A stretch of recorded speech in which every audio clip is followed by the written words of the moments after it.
Hey athletes, it's Josh and Cole, and this is the Coaches Collab podcast. All right, so this morning I'm just about going to the gym, and I'm like, oh yeah, I gotta get to class. You know, I always like to get to class like 10 minutes early or something. So yesterday, Courtney was helping me bring these up, and I handed her like my bottle, my keys, everything, so that I could deal with. We have like a scooter that we brought these up on, and this morning, so I'm running around, I'm like tearing this place apart because I can't find my keys. Turns out she had them in her purse, but I didn't know that, so I'm like frantic and shit. Yeah. I ran down because I was like, maybe they fell out of my pocket in the car. You know, maybe I threw them on the floor because I'm from a small town. So is she seeing you do all this? And Courtney? No, she's at work. So she's a teacher, right? Okay, she's a teacher, so she's been at work since 6:45 or 7 o'clock. This is closer to 9. And I'm like, fuck, my class. So I'm tearing it apart. I run downstairs. I throw my shoe in that door. I'm like hopping to my car, open it up. I'm like, where are they? Because again, small town, we always throw our keys on the floor. Oh yeah. It's just what we do. So I'm like, maybe I just have it, right? Nope. So I'm up here just tearing through shit, looking through her purse, which you should never do. Yeah. Anyway, I'm like, fuck it. I have a spare key. I'm just going to leave the apartment unlocked. We'll deal with it. Maybe Courtney's got him. So I send her a text right before I go to the gym. So I'm setting up class, and people are talking to me, and I'm just so panicked that I don't, because my keys have the key fob on them.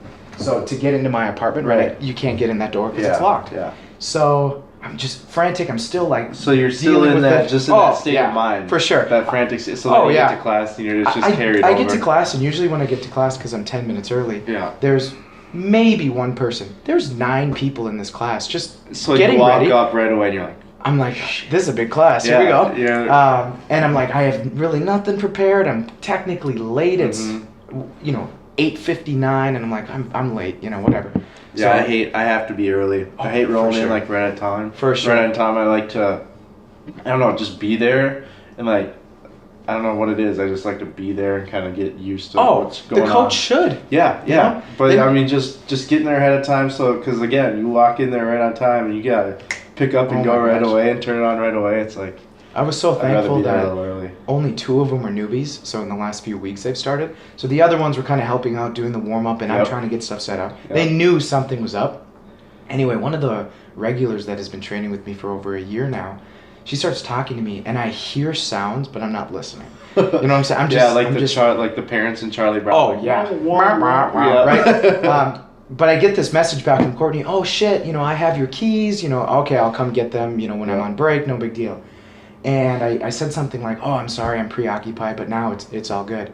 And I wasn't gonna tell the story in class, and then I was like, all right, fuck, because they keep asking. Yeah. And I'm like, all right, so. Tell them the story, and I'm like, and then that bitch has got my keys. I'm all panicked here, and all the regulars were just laughing. The 2 newbies were like, oh, you called your fiance a bitch? And I'm like, okay, sorry. It's words of endearment for me. She calls me a bitch. I call, don't be a bitch. Let's go. Right. That kind of a thing. And I know, like last podcast, I was saying, oh, that bitch walked over my bar. She's probably nice. She just doesn't know, right? So, which is why I wanted to talk about it on the podcast, because sometimes I say some things. A little bit. Yeah, sometimes I say some things. For sure. That meme that Brooke sent me was hilarious. Dude. Oh, she sent it to me. I didn't know that she sent. She was the one that sent that to you. Yeah, I went back and tagged her because I was like, shit, I should give her credit for this. Oh man, just all of a sudden in my IG messages, I was like, oh, this is hilarious. Yeah. So if you haven't seen the meme, check it out on the Complete Athlete Facebook page. It's hilarious. Oh my gosh. And it's in reference to our last podcast. So again, if you haven't listened to that, you gotta listen to Wouldn't it be hilarious if hashtag walk around would go viral? Or maybe it should be walk around bitch. Yeah. Walk around bitch. So since that podcast, geez. So we'll talk about it today. So today we're talking about nationals. Yep. Cole leaves Saturday or Sunday morning? Sunday morning. Yep. Amanda competes Sunday evening. Yep. And sure enough, Amanda on her last heavy-ish day. Yeah. Right? Yeah. I mean, it was her second. You did her opener and her second, right? Yeah. Worked up to her second attempt. Yeah. So, I mean, that's right around 97%. Right. Yeah. A good percent, right? Yeah. A good high number. I know the guy who did it. I feel so bad. Did you say, like, "Don't do it, Mike," or something like Yeah, that. yes, I heard it. I was like, "Don't do it, Mike." Yeah. And then he just waltzes right in front, and it was on her ascent, right? Like it was. He walked across right when she was in the hole. And, yeah. So these guys are lifting in basically the only real power rack we've got. Yeah. She's got 525 on the bar. Just racked it. Took her breath. Braced. She's descending, and I'm like, "Don't do it, Mike." This guy, nice guy. He's a very nice guy. Totally oblivious. Just walked past. There was about 4 of us standing around that corner. Just standing watching her. Right, because there was me, you, Nick, and then one of the powerlifters you lived with, Neil.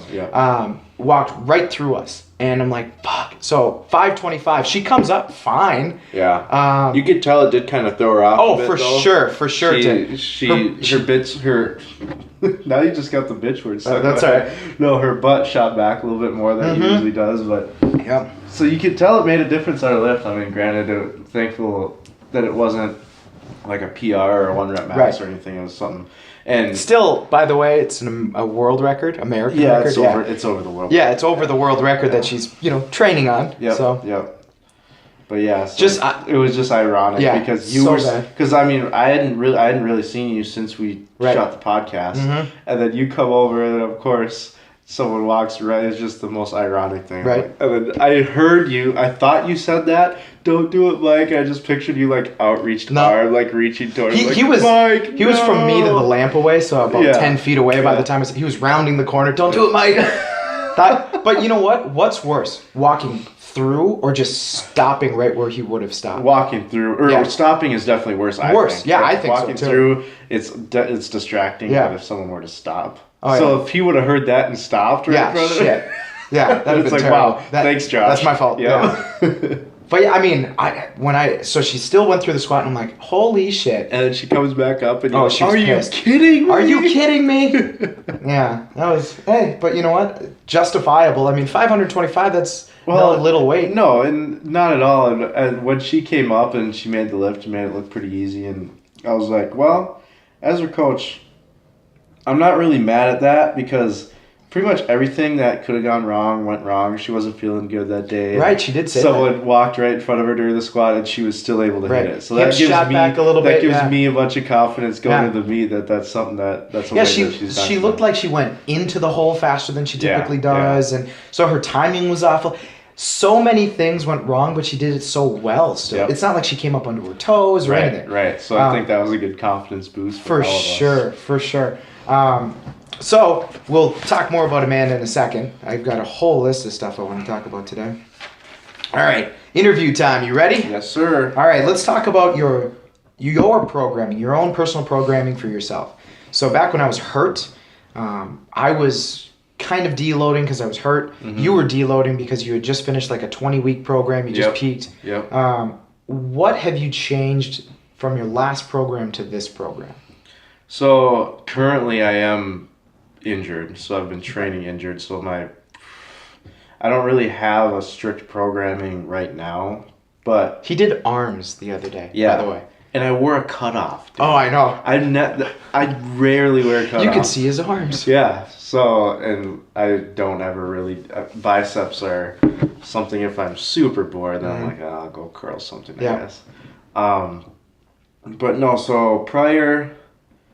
I was squatting 2 days a week, benching 3 days a week, and then deadlifting 2 days a week.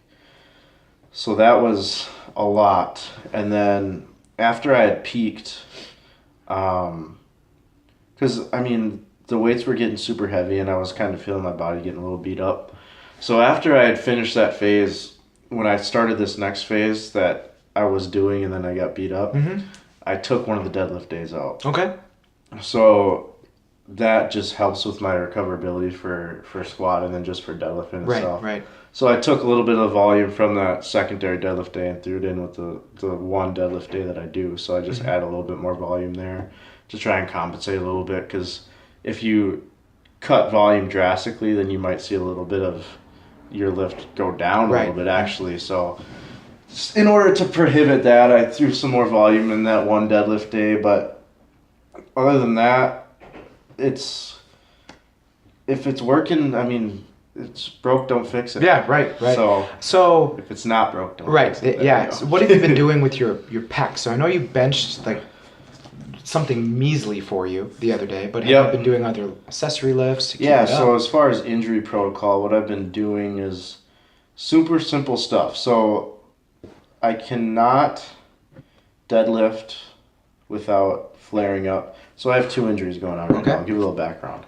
About a year and a half ago, I sustained a rhomboid tear, or it was like a accumulation of micro tears that got bad enough where I couldn't squat like without pain. Oh, wow. So it was because I was 4 weeks out from the meet when it got really bad, and I was trying to push through it because I was like, I don't want to pull out from this meet. Excuse me. So he's drinking kombucha again. By the way. This is gonna be it's a trend. Yeah, exactly. Once a week, take care of your guts. Yeah, man. Right. No, so I really pushed this my rhomboid. If you don't know, a rhomboid is a muscle on your back right next to your shoulder blade. Yep. So right about in the middle. Yep. So I was pushing that, actually trying to push through it, thinking maybe I can just get through it and get to this meet. And it got to a point where I couldn't squat anymore. I ended up having to pull out from the meet. And then for about 2 months, I didn't squat or deadlift. Oh, wow. So, and then when I came back, I started just doing high bar squat. Mm-hmm. That was the only thing I could really do pain-free. So I just slowly worked back into everything, right? And then, probably 4 months ago now, I was the strongest I've ever been. And I was squatting, and I hit 580 at like an RP 8. Mm-hmm. Which I've never moved that weight that fast. Yeah, it felt good. Yep. But what happened was I got a little bit out of position. I came forward on my toes just a hair, and then what happened was my elbows flared back. Yeah. So then happened again. Yep, same thing happened again. That same injury, that rhomboid. So it wasn't as bad though. Like it just flared up a little bit. I felt it. And I'm like, well, okay, so we'll back down a little bit on the volume and just really be aware of keeping those elbows in, and I was kind of able to deal with it. But I continued to deadlift too, and the deadlift end actually was what was kind of just keeping it around. Yeah, for sure. Well, I mean, you're using those muscles so much, eccentrically, concentrically. Yeah. So that was an issue in itself. And then right around that same time, I'd say probably 2-3 weeks afterwards, I was benching. And again, strongest my bench has ever been. It was just on an upward trend. Like, I don't know what was going on. I had I was dealing with a little bit more intensity, so upped my weights. Yep. Cut out a little bit of volume, but was doing a lot of heavier stuff. And my bench was blowing up. And I ended up I hit 420 for a paused double. Oh, wow. Very cool. And that was, the most I've hit in a meet is 435. Right, and now you're pausing it. And I'm pausing 420 for a double, and that's not peaked. That's, you know what I mean? That's just training. With fatigue, Yep. And then actually, so I did that on a Saturday. The next Monday, I went in, and it was supposed to be my light bench day. And I went in, and my pec was bugging me a little bit during the warm-ups, but I figured, I was just tight or whatever, because I just had that big day a couple days before. So I just kind of pushed through, and it was feeling like it was hurting, but there was no strength loss. Mm-hmm. So that Monday, I actually hit a rep PR for 6. Oh, wow. With I think it was 365 that I hit for 6 reps that I'd never done before. So I'm like, well, it can't really be... That'll put some tension in there, yeah. Right, but I was like, it's not really a integral issue. It's just like, pain, a little pain. Nagging. Yeah. Right. So I didn't really think much into it. So I just kept training. And then again, kind of that same thing with my back. That the first time, it just kept staying there, and then progressively got worse and worse over time, to the point where I was like, you know what? I just gotta. I need to take time off. Yes, I need to take time off. And for a strong dude, that's hard to come to. And especially coming at that point where I was I'd hit numbers I'd never hit before. Yeah. And we were Your ego gets in the way a little bit. And keep in mind, I was prepping for nationals. Right, exactly. Yeah. So that was, and I've never done a national meet. Right. This is going to be like my coming out party. Mm-hmm. I'm relatively unknown, even though I have one of the highest totals Right. in my weight class. Right. So it was probably a combination of me pushing it too hard to try and be my best at nationals, right. and then just, I don't know. Which, I mean, makes sense. I mean, national stage is one of the biggest stages. Right. And then, if you do really well, you can go to Worlds. I mean, Exactly. there's some serious And that's things. kind of the shitty thing too, is that, so this year, the one guy that I know for a fact could beat me, Yep. he's aging out of the junior class. Okay. So if I get, What is the junior class for USAPL? it's 20 to 23. Okay. So you got another year. Yep, but I'm aging out next year by the time Worlds comes around. Oh, okay. So that's the thing. If I were to get second this year, and because he'll be ineligible for Worlds, then he'll potentially go to me because I'm the next junior up. Right. So I could have potentially lifted at Worlds Right. if I were to come in second. As You know what I youth, mean? yeah. So it was just a crappy situation all Yeah. around, and that's kind of the reason. But the why I coolest pushed it thing a is you're little more. 22. You know, your career Right, could right. have 30 more years Right, to it. You right, know and what I'm saying? that's what I had to sit down and kind of just look at the whole. I mean, stuff we've talked about all Right. the time is like For it's sure. a marathon, not a Exactly. sprint, and Yeah, I mean, 365 for 6 is going to be chump change in 5 years. Right. If you know? I can just stay healthy, Yeah. and not run myself into the ground where I'm not Mhm. doing this anymore because I Right. have such a catastrophic injury that I Yeah. sidelined. So what would you? So let's go back to your squat. Was it? Were you descending too quickly that you came onto your toes? Was it out of the hole? You timed it wrong. It what, was- What happened that you got on your toes? Do you know? So my quads are kind of weak Okay. when it comes to, so my posterior chain is pretty strong. So what happens is, especially with a heavy weight, when I don't focus on pushing my back against the bar and kind Oh, of yeah. using my quads, Mhm. what happens is my knees shoot back, Okay. my hips shoot And you back. really go hamstring dominant. Right, Yeah. right, and then what happens is your elbows shoot back Right. to try and compensate Mhm. for the weight shifting. So, and that's just what happens when I'm not conscious of really what I'm doing, Right. and I'm going for a heavy weight, Or you're so- fatigued, or right, yeah. whatever it may be. But yeah, that was kind of, and I honestly didn't even realize that until a couple months later when I was actually just analyzing everything that Yeah. happened, because I was so just annoyed that I didn't want to think about it. I was just like, F it, I just won't squat for a while and then it'll get better. But then, I mean, you kind of got to think about the source of what Right. happened so you can correct it. So, Yeah. because it's happened to me before. Right. So now I got to really be, know what's going on so I can fix it. What are you doing to up your quad strength? As of right now, I'm not really doing much, but I'm going to do, when I am able to do more, which is right about now, actually, I'm feeling pretty good. So Okay. I'm going to throw some more volume in.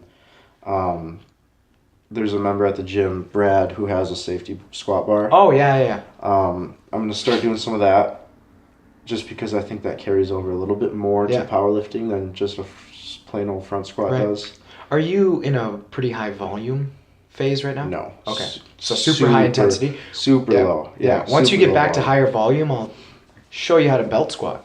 Yes. Like I've got a belt. I'll show you how to do it. Yeah. I'm even ordering the proper pin system for it. Because right now I just hang a bunch of weight. Kind of sketchy Yeah, getting up yeah. in that position. Yeah. And then but that's in the huge. functional training area where I typically train, there are boxes in there. It's pretty calm. You don't have to. Nobody will be Yeah. in your way. I'll show you how to do it. Sweet. And then just some high bar squats I'll Yeah, probably throw yeah, in cool. there too. Yeah. But yeah, and then as far as my upper back, that's been kind of the toughest thing, is because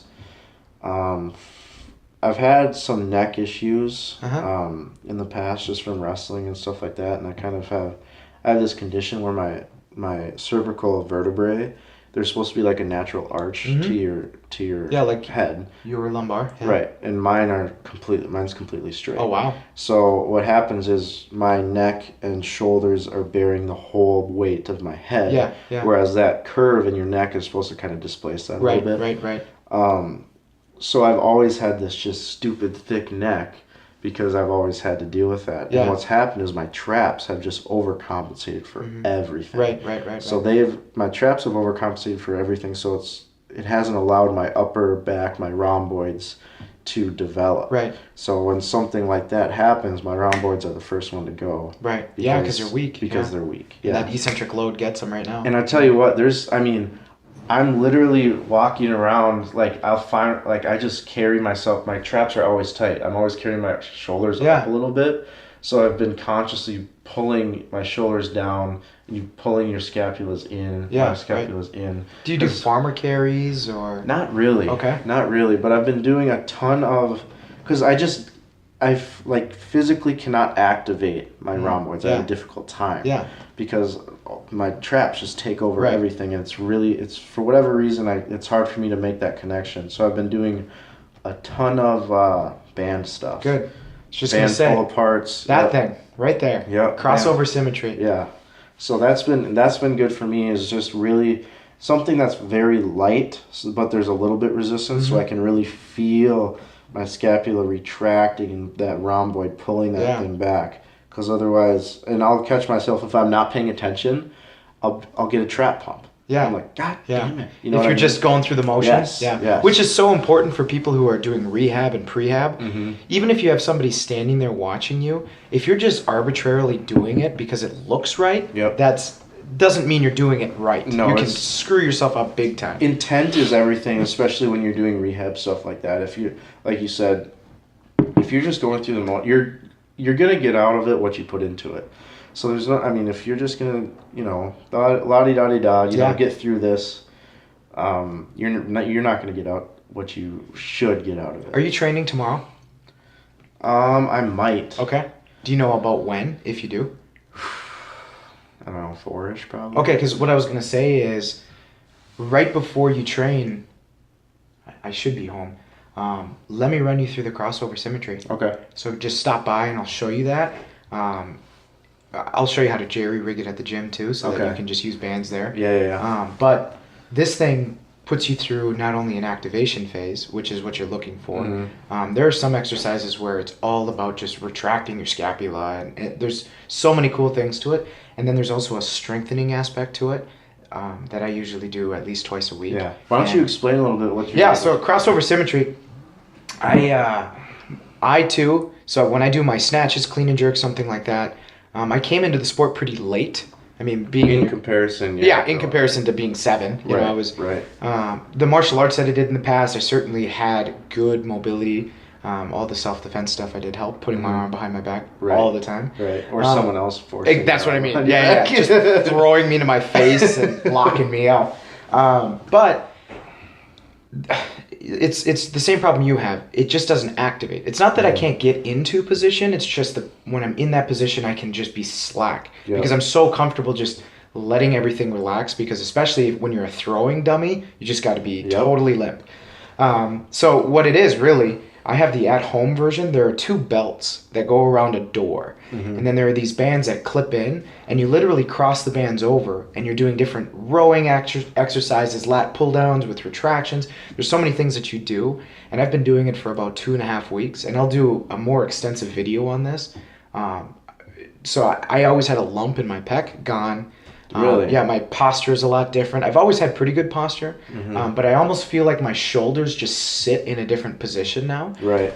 My overhead, position is so much better because I'm always activating. Every morning I do that. It takes like 3 minutes to go through the sequence. Yeah. The guy who created it, and I don't remember his name, he calls it, he says something like, doing this in the morning is like having coffee for your shoulders. And it does. It warms everything up. You have just a good posture. Sometimes in class when I would demonstrate something that's, maybe it's a 1-arm push-up or whatever the heck we're doing, my left side pec would just be like, I don't like it. And then my shoulder would nag me all day. I almost felt like it was slacked a little bit, whereas, again, kind of slipping out of socket.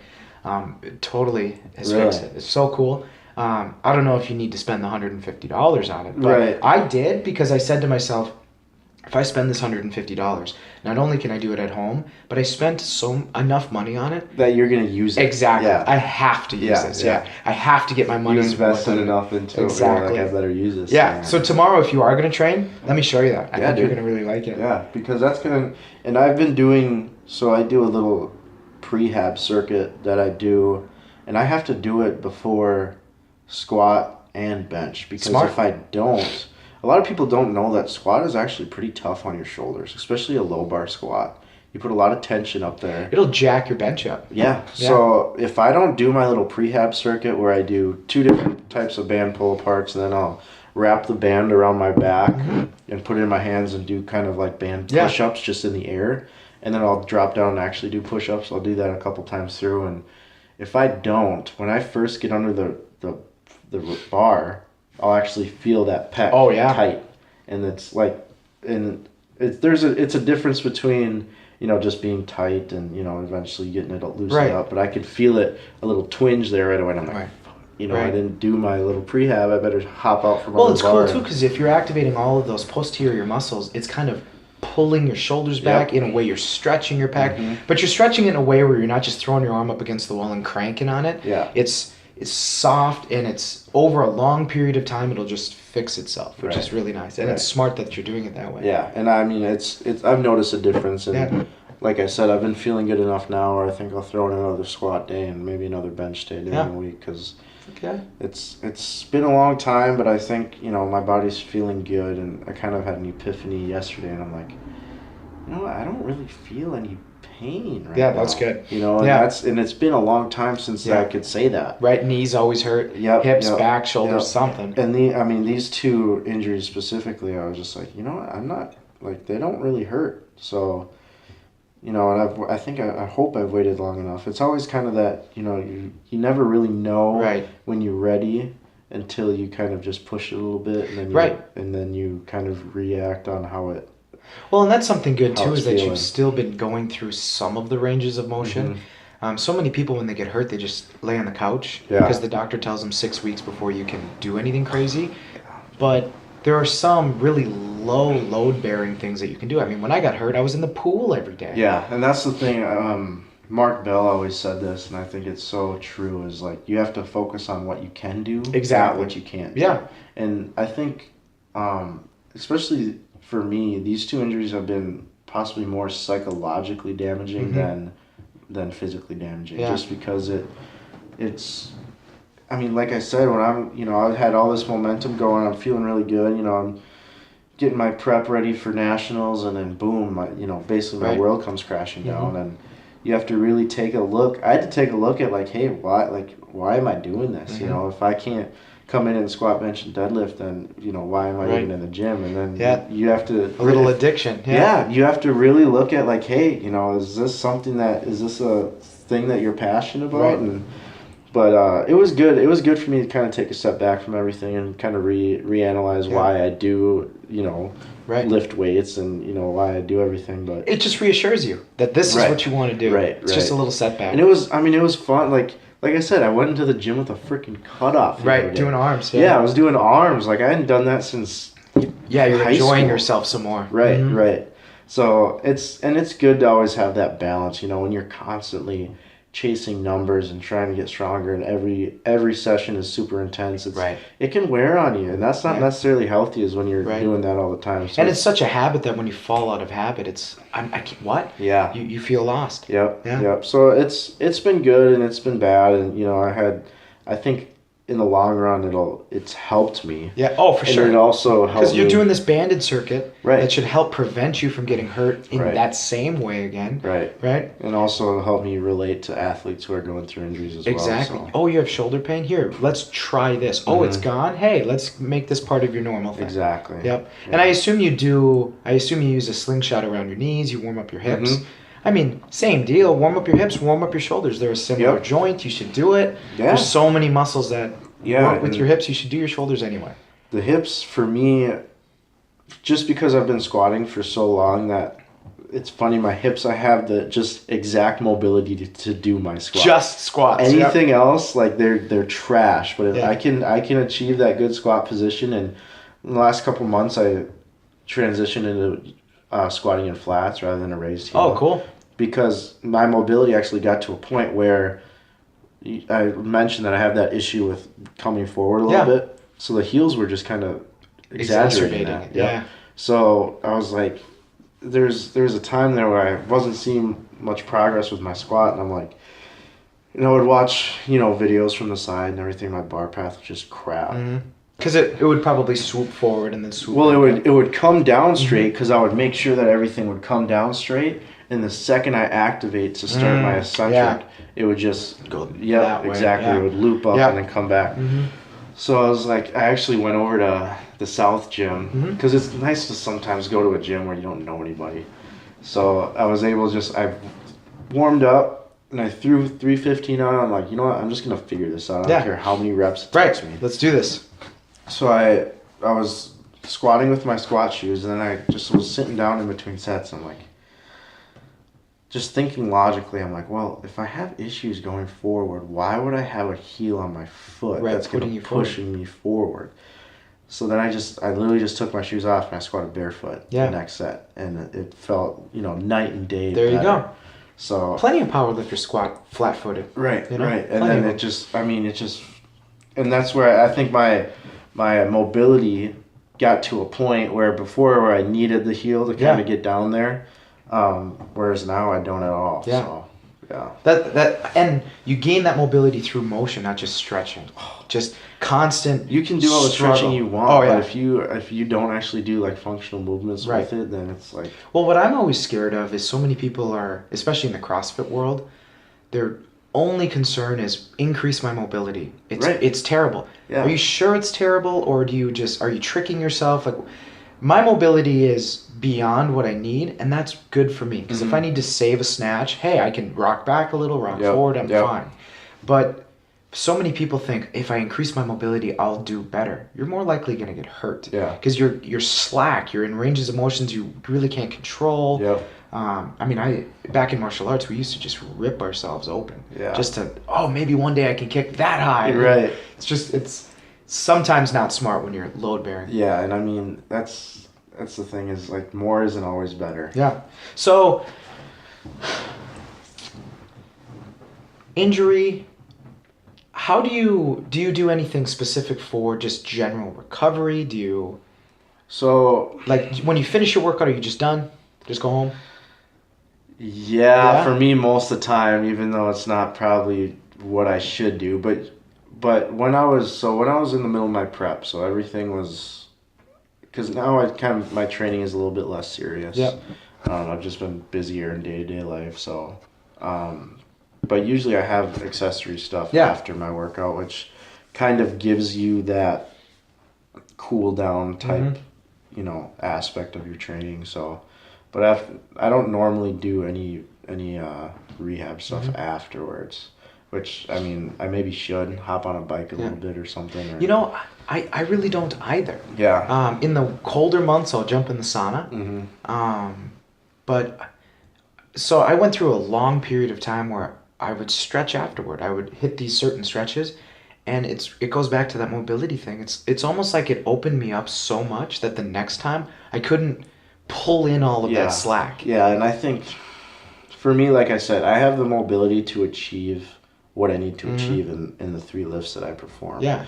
And also, while I'm doing those lifts, I'm pretty much stretching in between. During the lift, right? Too. Yeah, you're stretching under load. You're going through full ranges of motion under load. Yeah, right. And the one thing I will say is when it comes to the sumo deadlift, that's something that some people may need to develop a little bit of hip mobility for, because if your hips are too tight, then you can't really achieve a great sumo position. Yeah, your knees are coming in. You're going to tip over a bunch. And for me, my sumo actually got a lot better just over time, because me just doing the sumo deadlift, I got better. My hips got better at that movement. Right. You know what I mean? So I was able to hundreds of pounds, you're going to change your body. And I would just take my time, before I start moving, because my hip flexors seem to always be tight. Yeah. They're always tight. And even though I'm, standing up, walking around all day, they're always tight. So I take my time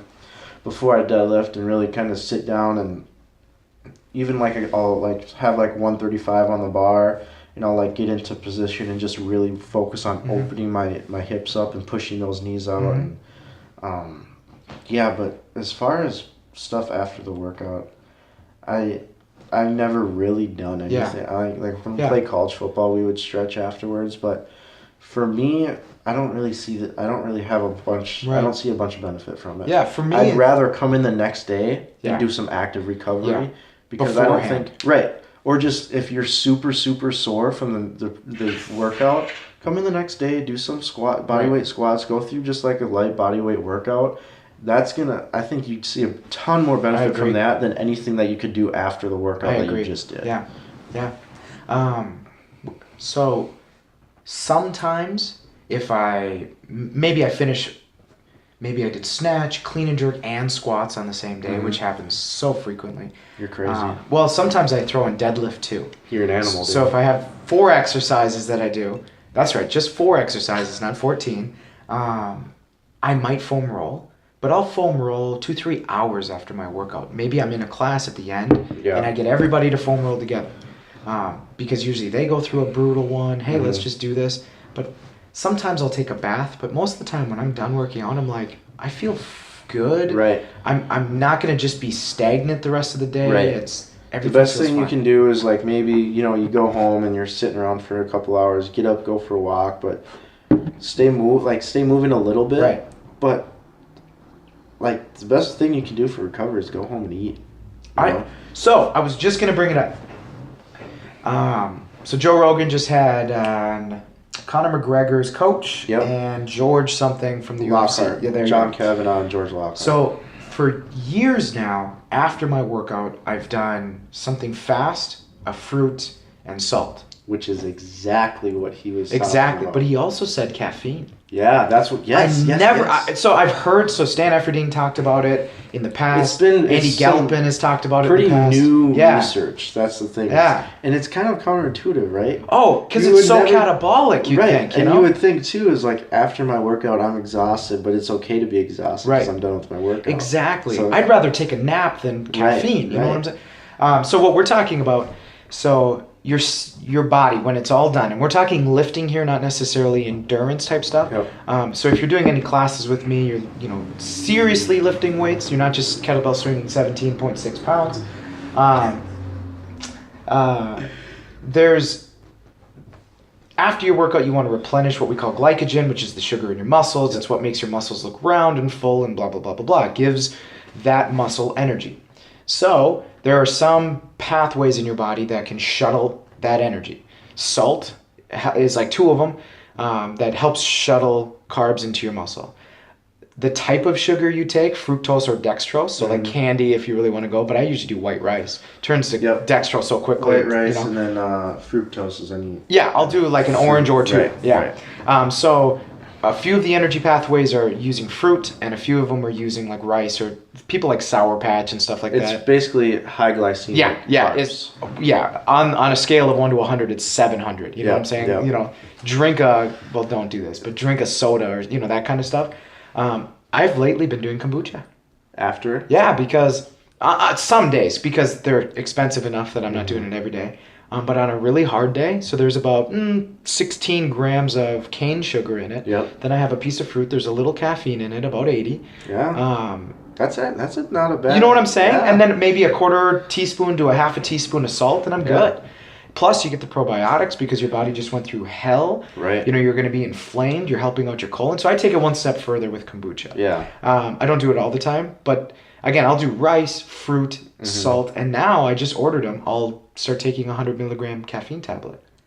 The reason for the caffeine is the research that's coming out is for whatever reason, you take the same amount of sugar after a workout, the same amount of salt, and for some reason, if you introduce 100 milligrams of caffeine, your muscles uptake 4 times the energy. So you can recover so much quicker, so you don't have as many lagging days. Right. Now, that might just be in extreme athletes like a fighter. Yeah, and the thing is, too, is we're talking, it's minuscule when it comes to if you cover all of your bases. Right. Yeah. This caffeine thing is going to be maybe 0.5% more than what you're already. But for somebody who's doing a 1 rep max, who's purposefully training to up their 1 rep max, it could be beneficial. Yeah, and if someone who is, a lot of weightlifters have 8-9 sessions a week, which is the elite level. Right. Yeah. So if someone, they lift in the morning, right? Yep. And they got to come back 6 hours later. They Yep. might want to do something like that because they're going to get more of that glycogen to give them that uptake. 2%. Yeah. Yeah, absolutely. Even for me, so I'm only 5 sessions a week, Mm-hmm. but it's similar muscles every day, different movements. At least But yeah, to me they're different. You're to a lot of squatting people. every day you go into the gym. Yeah, Basically. at least 4 times. Yeah. Yep. So I mean, your legs. I mean, Right. you need to re-up those glycogen stores in those cells. It's mostly for me. It's just my nervous system just has to fire. Yeah. My legs are fine. My musculature is fine. Right. It's usually a nervous system thing, Mm-hmm. which is why I was always hesitant to take caffeine. Because I'm like, it's just going to keep my adrenaline up just a little bit. Mm-hmm. My central nervous system isn't going to fire as well tomorrow. I'll be tired. But I guess not. You know, I guess it's something I'll have to play around with. I say, because I mean, I'm not really training enough right now to have it really make a difference. Right. But I'd say you try that out. Right. Let's just see how it works for you. Make because- Amanda your guinea pig. There you go. Because she's squatting a few times, right? 3 days. 3 days. 3 days a week. Deadlifting twice a week. Yeah. And she does her accessory stuff in the evening? Because sometimes I see her twice in one day. Yeah, because if her schedule is, because it takes a long time to squat up to 525 Right, pounds. yeah. So if she's in there for 2 hours squatting and then she doesn't have time to do her accessories or whatever, Right. she'll come back later. Makes sense. Yeah. So let's talk about Amanda. So she squats. So that was my first question. How often does she squat? She squats 3 times a week. Is there ever a time you make her do more? 4, 5? So at this point, no, just because what we've been doing has been working so well. Mm-hmm. And so again, if it's not broke, don't fix it type of thing. Yeah. And again, I prescribe her quite a bit of volume, and I don't want to introduce really any more, especially just because we've been close to the meet. Oh, now, So, for sure. yeah, I'm so- just thinking, because after this, she deloads Yep. for a while, right? She deloads. Our next meet will probably be March, the Arnold. Yeah, March, so I mean, she's got a couple of weeks where she can just take it easy. Yeah. I mean, Amanda easy. Right. Still squats more than I do in her deload, which is crazy. So, more likely than not, if all goes well, she sleeps good enough, she doesn't overhype, she's fed, she's in a good mental state, everything's going well in the warm-up room, she's going to get an American record squat. Yes. Okay. Yes. Your plan, so what is your plan? Is your plan to have her opener, because they start with squat, right? Yep. Your first So, exercise is squat. It goes squat, bench, deadlift. Do you want her opener to be something she's comfortable with? Yes. Okay. So, just some basics on powerlifting attempt selection. So, in powerlifting, you get 3 attempts of each lift. Your first attempt, which we call an opening attempt, is something that you could probably do. You could do for 3 reps. Yeah, for sure. And a confidence booster. Something that you could hit if you have the flu. They wake you up at 2 a.m. You get in a car crash on the way to the gym, and you go to the gym, and you could still hit that weight. Right. So basically, something that you could hit regardless. Yeah. So she's gonna be what, 480? What's 496. 496. Yep. Okay. So then the second one's 525. Yep. Which is both of which are records. Yeah. Yep. So we're opening with an American record. Right. But for her, it's nothing. No. So she'll hit 525. Then what's your third? Do you think? So third, we're looking right now at 545 ish. Okay. If 525 absolutely flies, then we could potentially put like 5. So with the kilo conversion, and then since it's an American record, we're gonna put a chip on there. Oh, cool. So it'd be right around 553 ish Okay. or something that Yeah. if it goes, and that's Right. if 525 looks Right. absolutely ridiculous. Now, would you going for 550? In mind, are you thinking about a big total, or are you just concerned with the squat and then get whatever? Because we are in a tight race with another lifter. Okay. Her name's Daniela Mello, and she's kind of been the perennial great in that weight class for, I think she's won the last 4 nationals. Yeah. So, and they're going to be really tight. So we are concerned with making lifts. Yeah. So you want the total? Yes. So Yeah, we're okay. looking at the total. Okay. So obviously Amanda's gonna whoop around squat. Yep. What's Danielle's specialty? So she was actually a squat specialist. I think she's been dealing with some injuries. I don't know if it's think her hip or her quad was Oh, bugging yeah. her a little bit during this prep. So,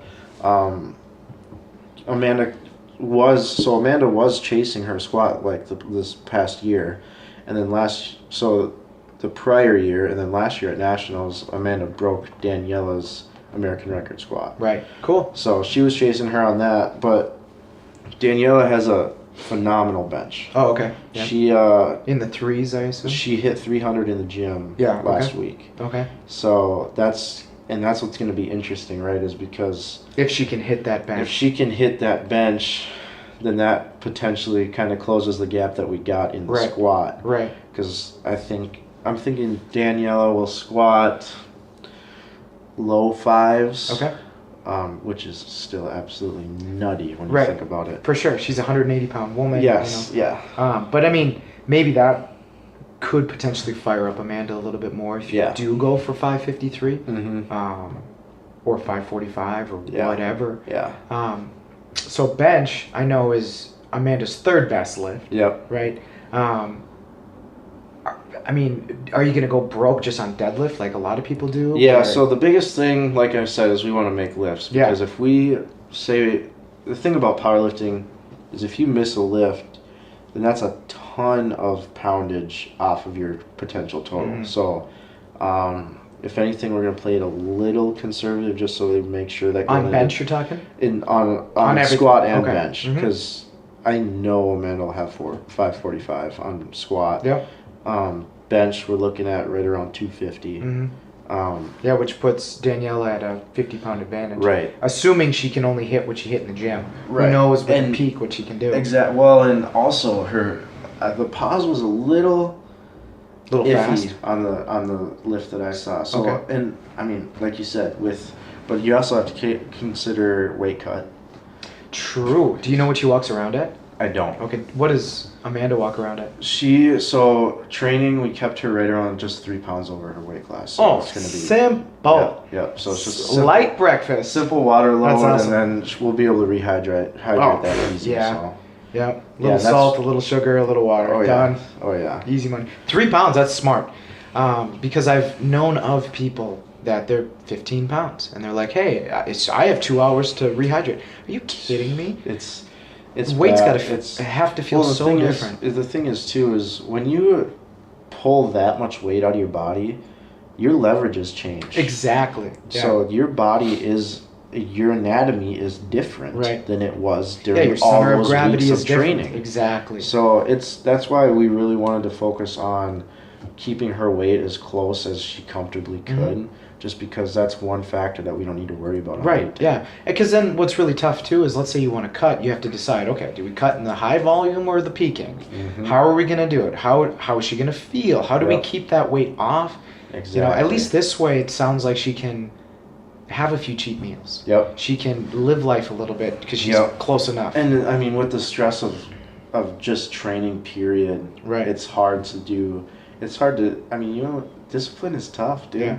And if you're training your ass off every single day, the last thing you want to do is just go home and eat freaking chicken, broccoli, and rice every day. Exactly. Speaking of nutrition, do you have her on a pretty disciplined regimen? She is, I think she's sponsored. I just saw she got sponsored by Slingshot. That's not a sponsorship. Oh. They just sent her a bunch of shit? Okay. But she's went through Renaissance periodization. Oh, cool. RP? And they have her on a template and everything. So really, they sponsored her too. That's really cool. Very cool. Yeah, she's kind of big time. I don't know. I mean, if she's gonna get an American record and go to Worlds, she's big time. Yeah. So from a small town. So yeah, she's been doing that, and it's obviously been working because she's been maintaining her body weight and getting stupid strong. Right. So, and I'll be the first to say I'm no nutrition genius at all. So if it gets past just counting macros and stuff like that, it's kind of out of my league. Oh, they're all about timing, and they make sure that you have certain nutrients coming in, and do you get this vitamin? The RP is, they give you just a base level of nourishment, and then they're like, all right, let's ramp up this element during this phase of your training. Are they trying to sponsor her not only through nutrition, but I think RP also does programming? Yeah. Is that ever going to come to? No, so when they reached out, that's one thing she talked to him about, is because she's like, I already have a coach, so I don't need, I just, more on the nutrition side of things. Right. And I'm like, yeah, absolutely. We'll just. So that's really cool. Yeah. That's really cool. Yeah. So, but yeah, so it's nerve-wracking for me as a coach. Well, you want her to do well. Right. And I mean, so I've coached, like, done meet day coaching for over a year now, and I'd much rather lift than being coached. I bet. The nerves are different. I'm more nervous being a coach. Yeah, because you can't control if they can hit it. Right, and I also, it kind of, for me, I think the responsibility is on me to put the right weight on the bar. Right. You'd hate to set her up to miss. Yeah. Yeah. And then, it's just, I don't know. It's stressful for sure. And so this week has been kind of interesting. Well, you're planning. You're planning. Right. When does she hit her official taper? Is that today already or yesterday? So, today being Thursday. So what was it? When did she squat? Monday. So that was her last heavy squat. But I'm sure she'll hit something. She'll hit. So I'm gonna have her. She's gonna squat 2 days before the meet. Okay. So Friday. Her MRV is absolutely ridiculous. Her what is it? Maximum recoverable volume. Yeah. So basically, what that means is Amanda is able to recover from training very, very quick. Yeah. So for her taper is a little bit shorter than most, just because if we pulled the volume further away, then that might allow her body to detrain a little bit. Exactly. Just because her body, it just moves so quick. Yeah, her athleticism will go. Right. So, and the fact is that we've been getting stronger throughout this entire peak phase. Yeah. So if we're able to get a little bit stronger during these last couple of weeks, that's something that we're going to take advantage of. Oh, that bench you might see her second bench and be like, shit, let's throw another 3 kilos on. Let's throw another 5. Right. So that's why, you see her deadlift, fuck, let's do it. Yeah, so her meet is on Sunday. Right. She has her last heavy bench day today. Oh, wow, so you'll really see. Yep, but then we'll do, I think she has 2 more bench days before her meet. Okay, just some technique type stuff. Yeah, but that's the difference between her and a lot of other people, is that her frequency has been high for a long time. It doesn't make sense to pull volume super early because if we can push it a little bit more, her taper phase is a lot quicker than most athletes, which is crazy. Yeah. But so when you're tapering, even in this last week, and maybe this experience is for you, so I'll step back. When I am tapering to get a new snatch PR or whatever, the last max out session is the most god-awful sensation. Oh, yeah. It hurts, it sucks, everything just sucks.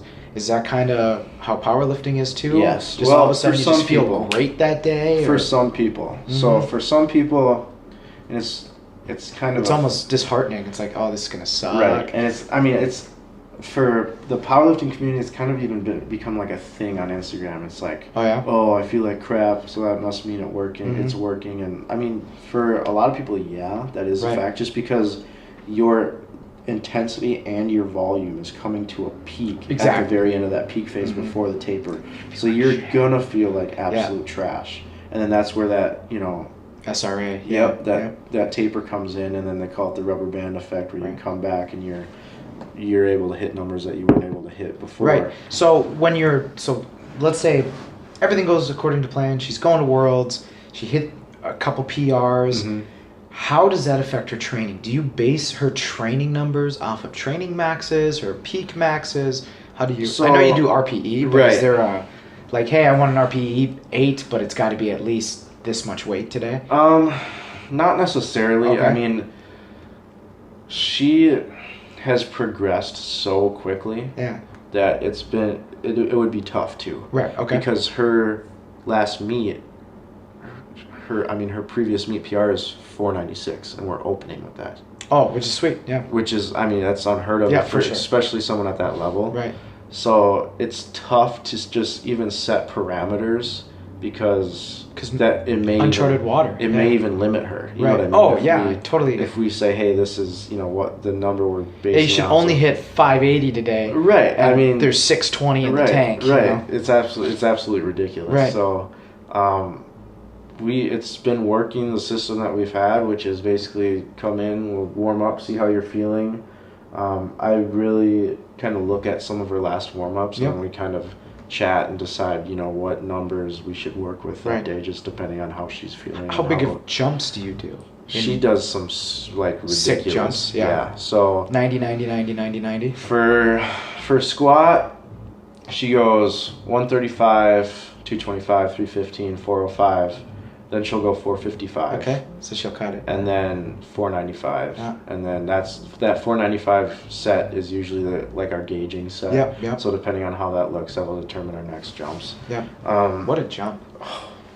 And what then jump. So recently she's been doing. That's like 10% jump or yeah, something? That's a big jump. So, and then even recently, she is, like I said, she's very,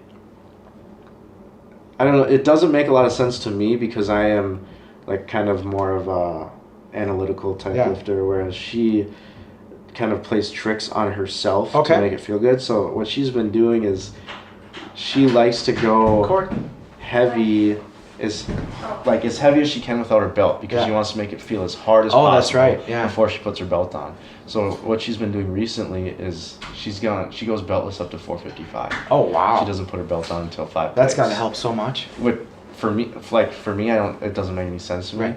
But for her, she's like, it makes 495 feel a ton easier. That's crazy. Because I mean, for you, let's say no belt, wouldn't that fatigue you more?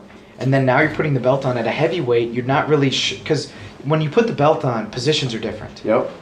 And she's just like, fuck it. Yep. She got this shit. And yeah, because for me, I mean, if I don't have my belt on and the weight feels super heavy, that's already in my head. Oh yeah. And I'm freaking very. Yeah, my warm up weight sucked. What the fuck? Exactly. She likes it to feel heavy. Yeah.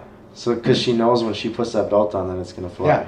I mean, I've heard of some PAP where, let's say she's going for 545, she might put 590 on. Yeah. Rack it just to hold it for 20 or so seconds. So when she puts the whatever on, it feels lighter. Right. But to go on the way up, I'm the same way you are. Yeah. Shit, I got a what? Regardless, I always built up at 405. Yeah.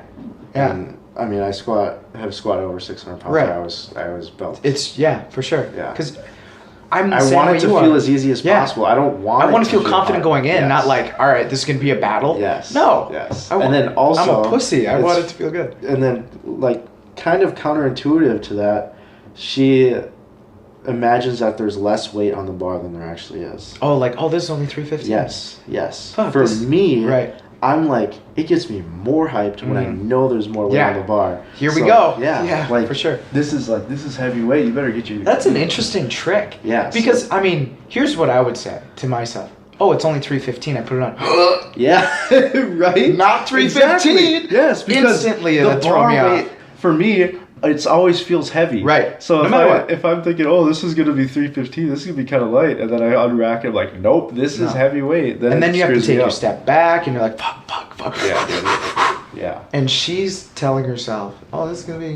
That's why it's very interesting. But maybe she has a switch where when she racks it, maybe her adrenaline turns on, and it does. I don't know what light. it is, man, but she's got one of the strongest unracks walkouts I've ever seen in my life. Right. She makes when she has literally just stands up. 550 pounds on the bar. Yeah. Her walkout looks like the same it does with 225. Yeah, I watched her 525, and there's effort, but it almost looks no effort to unrack it, step back. That's why it's funny because it's crazy.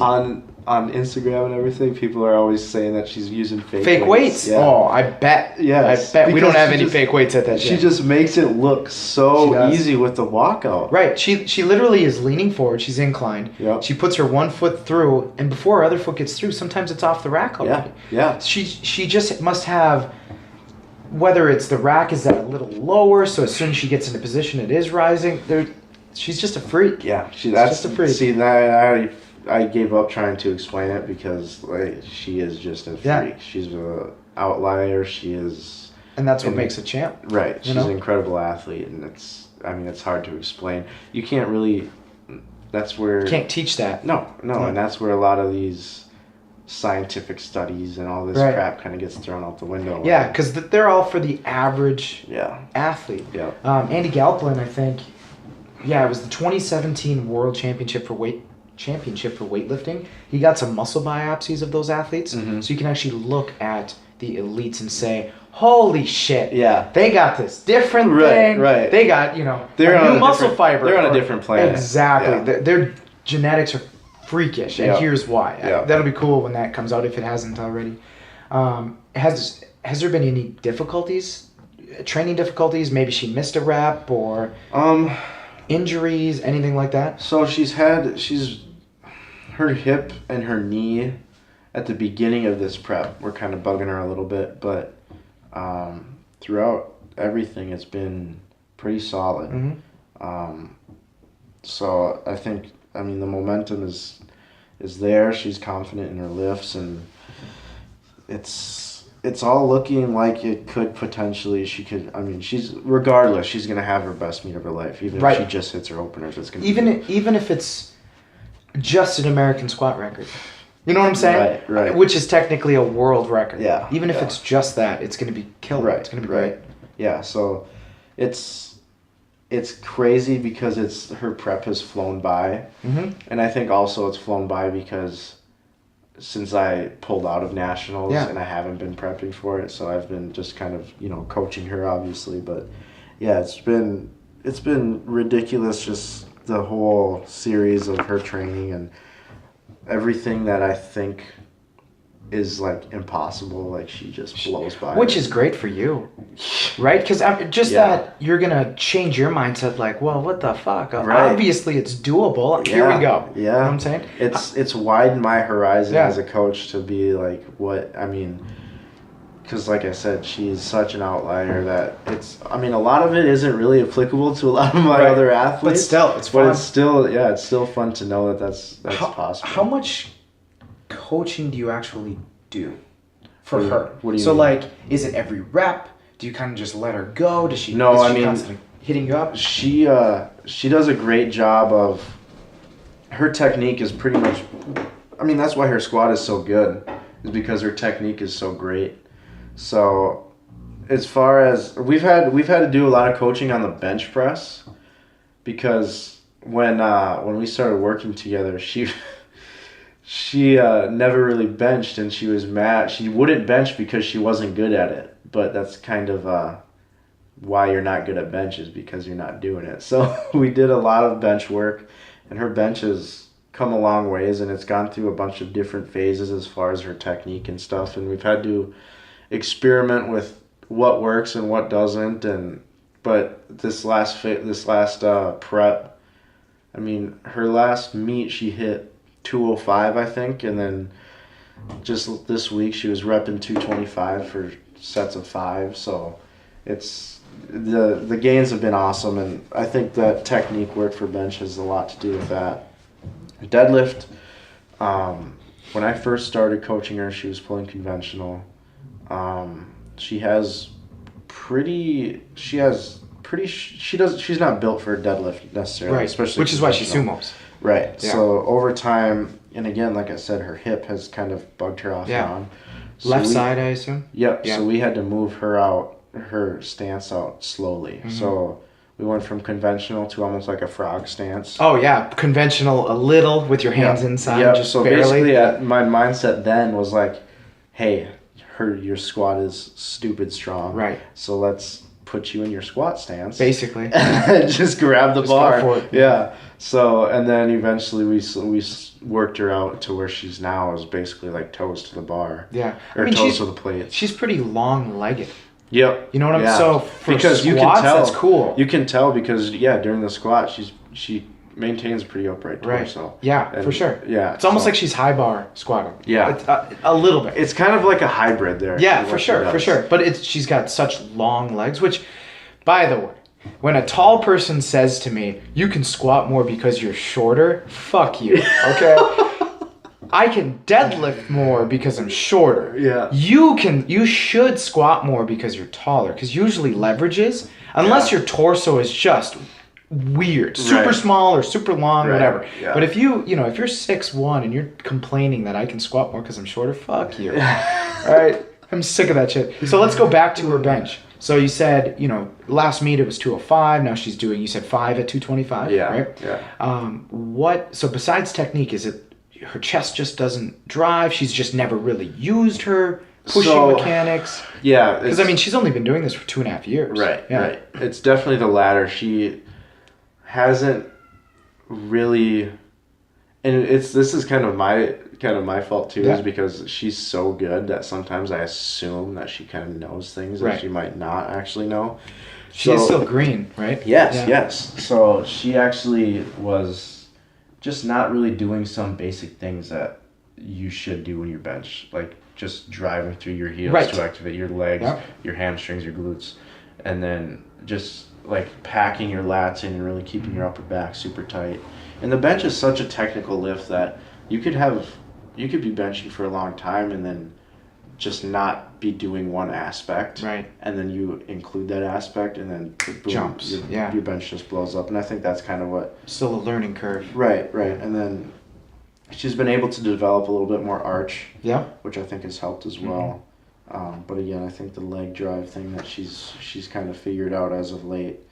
And then keeping the bar in a good bar path. Right. Yeah. If it moves any, you're in trouble. Yeah. For sure. And especially when you have a big arch like that, if that bar floats down towards your waist, it's really hard to recover. Yeah. You almost got to loop it back. Yeah. It's definitely got to be straight down, straight up. Which, as her coach, you got to really watch her angles. Right. And which is tough a lot of times for me because a lot of times I'm handing off for her or spotting her. You're not from the side. So that's not a great vantage point to really dissect everything. So as of late, she's actually been doing self handoffs because the USAPL recently came out with this rule where all athletes have to take a handoff from a spotter. So it has to be the same spotter, so you can't take it off from a coach or anything. Oh, right. Yeah. So, in our last meet, she didn't really like the handoff that she was getting from the person that was giving it to her. So, kind of to get rid of that factor, she's just been doing self handoffs. Yeah, right. So which can affect her if it were another 100 pounds, big time. Right. Yeah. And she does it. She sets up in a way where it's pretty far. It's not really on her shoulders when she unracks it. So, no, but that's actually allowed me to get off to the side a little bit. Oh, right. Able to look at stuff a little bit more than before when I was standing over her spotting. Yeah, all you can guess is, it's in the right spot on your chest. But what are your elbows doing? What's your shoulder doing? Yeah, So in the off season, is there anything in particular you're going to make her do when she's a week or two away from the bench? Is there any medicine ball stuff? Are you doing? She's had some shoulder issues in the past. She was saying when she played basketball and stuff, her shoulder would kind of pop out quite frequently. Jesus. So she's a little nervous about that, but I want to implement more dumbbell stuff with her. Just because that's something we really haven't done. And I think that she can benefit a lot from that just by getting used to the control. Yeah. And also you get a different... Oh, I agree. Yeah. You get a different feel. Yeah, you're not stuck to that straight line. You can turn your hands just a little bit and brace a little differently. Yep. Yeah. So I think implementing that, we do, for her, she likes a lot of overhead work. Oh, cool. So we'll do a lot of overhead press and do some shoulder press and stuff like that. So, but yeah, basically anything that I throw to her, she's going to eat up and get a benefit out of. For sure. Like I said, we mentioned she's only been doing this for 2 years. Right, yeah. And she's still pretty much got her newbie gains. Which is crazy, Her newbie gains to an American record. Yeah. You know what I'm saying? So the reason I brought up medicine ball is with kids, I always have them do a broad jump chest pass. And I was just thinking hey, what better way to go legs than chest than something like that? Yeah, that's actually a good idea. And then, again, it's all concentric. She can still recover. You can get up against a wall and just hammer the shit out of it. So she gets more chest activation. And then also working on explosivity. Exactly, too. Yeah. Or, again, with those 2 weeks where you're basically not going to touch a barbell, I assume at least a week. Well, I try. Yeah. She sneaks in the gym and, there you go. Squats and whatnot. But that's why we have, and I said this to you during your deload, those sandbags. You want to make her ass fire a little differently, her back fire. Yeah. She can still pick it up. She can still squat it. Yep. It's just going to activate so many different things in her. Oh yeah. Little GPP phase. Exactly. That's what I'm getting at. I Yeah. mean, we got the gear. You just got to go for it. Yeah. 2 weeks of GPP so she can still have fun again. Mm-hmm. Back to her basketball roots a little. I'm not. By the way, by no means am I saying you got to do it. No. I have no idea. Yeah. But just spitballing ideas. Yeah. That would be kind of fun. Right, and that's the thing too, is because even the other day Even she ball was. drops. Yeah. Where you stand above her. Even the other day she was just like, this prep has been long. Like, Yeah. this has just felt like a long prep. So it'd probably be healthy for her to do something a little. Yeah. Something that she hasn't done before. And it's just going to increase mix her everything rate up. of force production, and Yeah. it'll just be different. I need you to get the ball from your chest off of you as fast as possible. Mhm. Drop progressively heavier balls so she's working the eccentric. Yeah. I mean, and then you get to try to wail on her. I mean, why not? Yeah. You know what I'm saying? Yeah. Just beat not that from a conditioning standpoint you got to do it, but it's just, again, it can be fun. Yeah. I switch know it up. a lot of my athletes, when they struggle with deadlifting, it's, all right, let's regress kind of to a sandbag. Yeah. I mean, your body turns on in so many different ways, and then we try to apply that to a wall. Well, a lot of people just don't know how to pick stuff Yeah, up. so true. So in the sandbag, it forces you Yeah. to get in that position where you have, because that's the most optimal position For sure. to have that back straight Mhm. and really get underneath the bag and pick it up. So, and that's like you said, that's a good And way. bear to, hugging something and walking Oh, it. dude. Your hips, your back. Fireman carries Yeah. are crazy for rhomboids, dude. Yeah. Or single-sided anything. I mean, Mhm. I love that shit. But no, I'm just... I'll spitball you a few ideas throughout the week. Heck Just yeah, like, man. here's a great one, I think, Yeah. for... Maybe I'll just turn you loose on her. Huh? Maybe. And just For 2 weeks, like, Yeah. send her to the weightlifting Yeah. for her general phase. Yeah. He's just going to throw some shit at her. She probably won't ever talk to you again afterwards. Nah. She won't like you, but So what? Fuck it. No, I mean, because again, I just keep thinking little things like that. Or, I mean, vertical jumps if it's not going to kill Oh her. yeah. Seated box jumps are my favorite for leg force production. Yes. And what's nice is you're not taking any eccentric load because Nope. you're landing on the box. Yep. But again, you're really learning how to just punch and drive. Yeah. I wish we had sleds. We used to. I really wish we had sleds. I know. Because, from a recovery standpoint, Oh yeah. it'll be huge. I mean, Yeah. keep her legs firing on all And cylinders. even, just as far as cardio and hit cardio, Yeah. and that's like for me, man. Steady state cardio can screw off.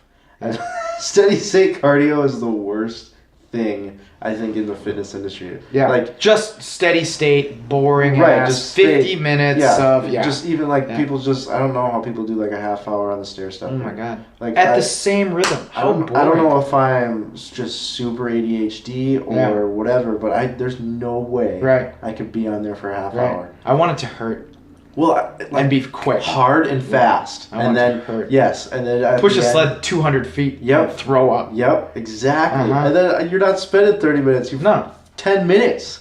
10 minutes. You can If- get destroyed in if- 10 minutes. If you can handle 10 minutes. yeah, the damage you can do in 10 minutes. Right. I used to just, for my general phase conditioning, I would seriously, when we had the turf, 100 Mm-hmm. feet of turf, I would pick up a sandbag, walk it 100 feet, Yep. rest a minute or two, Yep.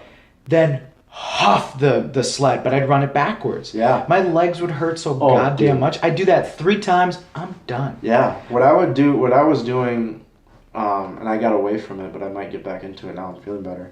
Was the rower, and I would just do like. So what I would do is, I would like do a 2-minute warm up, whatever, and then I'd do 30 seconds sprint as hard as I possibly could, and then I'd be, because I'm a fat power lifter, right? I'd be Just- so yeah. gassed. So what I'd do is I'd get off Mhm. the rower, walk around for 2 minutes, Yeah. come back, do a minute, Yeah. warm up nice and easy, and then 30 seconds hard as possible. Uh-huh. And then I do like 3-4 rounds of that. Just hurts. Next morning, your thoracic I'd hurts be so goddamn torched, much. You have you know? a bruise on your Yep, chest. Oh, yep. God. But I mean, it doesn't need to be something super complicated. I mean, as long as a lot of times you just have to get in there and work your Yeah. ass off, and that's enough. Oh, I make some of my athletes, if they're in a rush, do a Tabata. But let's do 30 on, 20 off, so kind of a Tabata. 8 rounds. Bet you Yep. can't survive. Yeah. Bet by round 4 you're cussing my name. Explain what that is. So, So Tabata is actually a science guy, some scientist's name, and it's 8 rounds of 20 seconds on, 10 seconds off. So you all out kill it 20 seconds, you get 10 seconds rest. First round feels great. Second round, can do this. Round 3, fuck you, Josh. By about round 6, you're so toast, it's ridiculous, and then you got to push a few more rounds. So I like to step it up sometimes and go 30 on, 20 off on like a rower, just because until you hit that lactic threshold, you're not getting any work done. So I like to get work done most of the time. So by about round 3, your legs and back and again, the 20 seconds is really just a joke. Yeah, I mean, all of a sudden you look up at the time, fuck, and you're going. It's nothing. Right, 30 seconds feels like a lifetime. 20 seconds feels like no time. Yeah, it's crazy. Oh yeah, I'll keep spitballing you ideas all this week. So, good luck this weekend. Thanks, right? Man. Yeah. Sunday, this will be dropping after national. Right. So hopefully we're coming back with that national title. Right? That'd be awesome. Yeah. Next week we'll talk about kind of the recap on nationals. We'll talk some more shit. If you want to find us, you can find us either on Instagram at getcomplete.net. You can get Cole at ColeWarren_SHP. Yep. Keep hitting us up. Sometime this week, we'll be launching send us your video and we'll grade it for you. We've got a grading system kind of in place. We'll send you some examples and we'll let you guys know how to do it. But for now, this is the Coaches Collab Podcast. We're out. See ya.